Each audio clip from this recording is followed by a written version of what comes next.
తోలు వస్తువులపై ఏర్పడిన ఫంగస్ మచ్చలను పెట్రోలియంతో తొలగించవచ్చు. సింక్లో సరిగా నీరు పోకపోతే వేడి నీళ్లలో ఉప్పు వేసి అందులో పోయాలి. ఫర్నిచర్కి ఉన్న పాత ఆయిల్ పెయింట్ని తొలగించాలంటే అమోనియాను ఉపయోగించాలి.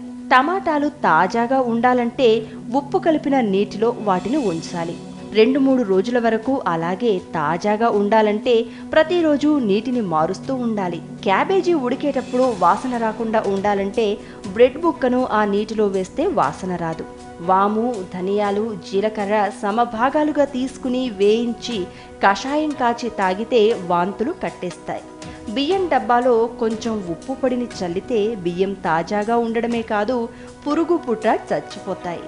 పాత పెయింటింగ్ల మీద కోసిన ఉల్లిపాయ సన్నని భాగంతో రుద్దితే పెయింటింగ్ కొత్తదిగా కనిపిస్తుంది.